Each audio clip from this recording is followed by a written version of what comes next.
आपने कामना की और शरीर से आपके पाप हुआ, अब अंदर से कैसे ठीक होगा? अंदर नाम जब ठीक करेगा। सांप बैठा है बिल के अंदर, ऊपर सैकड़ों लाठी जमा दो, उसको कोई फर्क पड़ेगा क्या? बिल के अंदर घुस के मारा जाए तब वो मरेगा।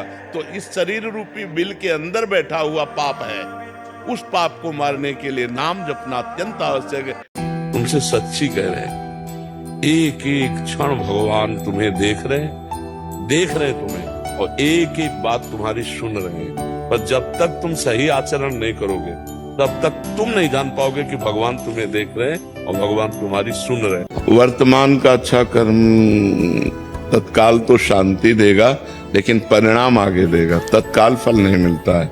नहीं तो अच्छे कर्म करने वाले दुखी देखे जाते हैं, बुरे कर्म करने वाले कहीं कहीं सुखी देखे जाते हैं। तो वर्तमान में वो बुरा कर रहा है तो उसका परिणाम भविष्य बुरा होगा। वर्तमान में भला कर रहा है तो उसका परिणाम भविष्य अच्छा होगा। वो हो सकता है अगले जन्म में मिले, लेकिन अभी वर्तमान में जो हमें भोगने को मिलेगा वो पूर्व कर्म का मिलेगा। हम बुरा करें या भला करें, उसका कोई परिणाम अभी नहीं मिलेगा। अब उसका परिणाम ये मिलेगा, अच्छा करेंगे तो अभी हृदय में शीतलता होगी, बुरा करेंगे तो हृदय हमारा जलेगा, लेकिन कर्म का परिणाम आगे प्राप्त होगा। हमारा शरीर जब रचा गया तो दो कर्मों से रचा गया, पाप और पुण्य। तो पूरे जीवन भर उस रचना का भोग हमें भोगना पड़ेगा। आपके आज के करने से उस पर कोई फर्क नहीं पड़ने वाला। हाँ, एक फर्क पड़ जाएगा, भजन से।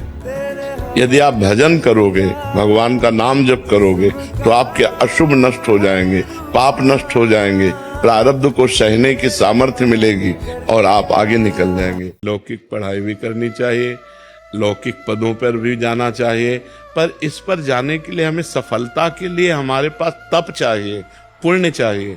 नहीं तो बहुत सी डिग्री लिए घूम रहे हैं, नौकरी भी नहीं मिल रही है। बहुत से अच्छे डॉक्टर हैं, लेकिन वो सरसब्ज नहीं हो पा रहे। उसका पूर्व का जो पाप है वो उसको असफल कर देगा। इसलिए हमें तप चाहिए, हमें परोपकार चाहिए, हमें भजन चाहिए, जो हमारी सफलता को हमारे सामने पेश कर सके। उसके लिए नाम जप करो। अगर आप प्रयासरत हो, प्रयत्नरत हो, तो अपने विषय में असफल कैसे हो जाते हो? या तो आप ब्रह्मचर्यहीन हो रहे हो, इधर उधर प्रपंच कर रहे हो, अपनी पढ़ाई से विमुख आचरण कर रहे हो, मनोरंजन कर रहे हो। नहीं तो बच्चा, अपने चैप्टर को हमें 1 साल दिया जाता है, 1 वर्ष दिया जाता है अपने चैप्टर को कंठस्थ करने के लिए, पुष्ट करने के लिए। कितनी पढ़ाई होगी? बिल्कुल, मतलब जिस विषय में लगो उस विषय में एकदम।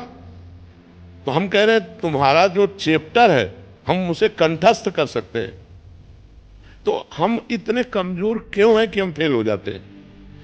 अगर ये हो कि भाई टीचर कोई पक्षपात करता है तो बात अलग है, नहीं तो हम फेल क्यों हो जाते हैं? कहीं ना कहीं हम गलत हैं। हम अपनी गलती को सुधारें। और असफलता मिलना सफलता का एक प्रतीक है। हमें और जोश आना चाहिए। आप जीवन में कभी असफल नहीं होंगे। रात दिन पढ़ाई करो, ब्रह्मचर्य से रहो, भगवान का नाम जप करो, माता पिता की आराधना करो। कौन सी उन्नति जो तुम्हारे चरणन चूम ले? कौन सी उन्नति जो चरणन चूम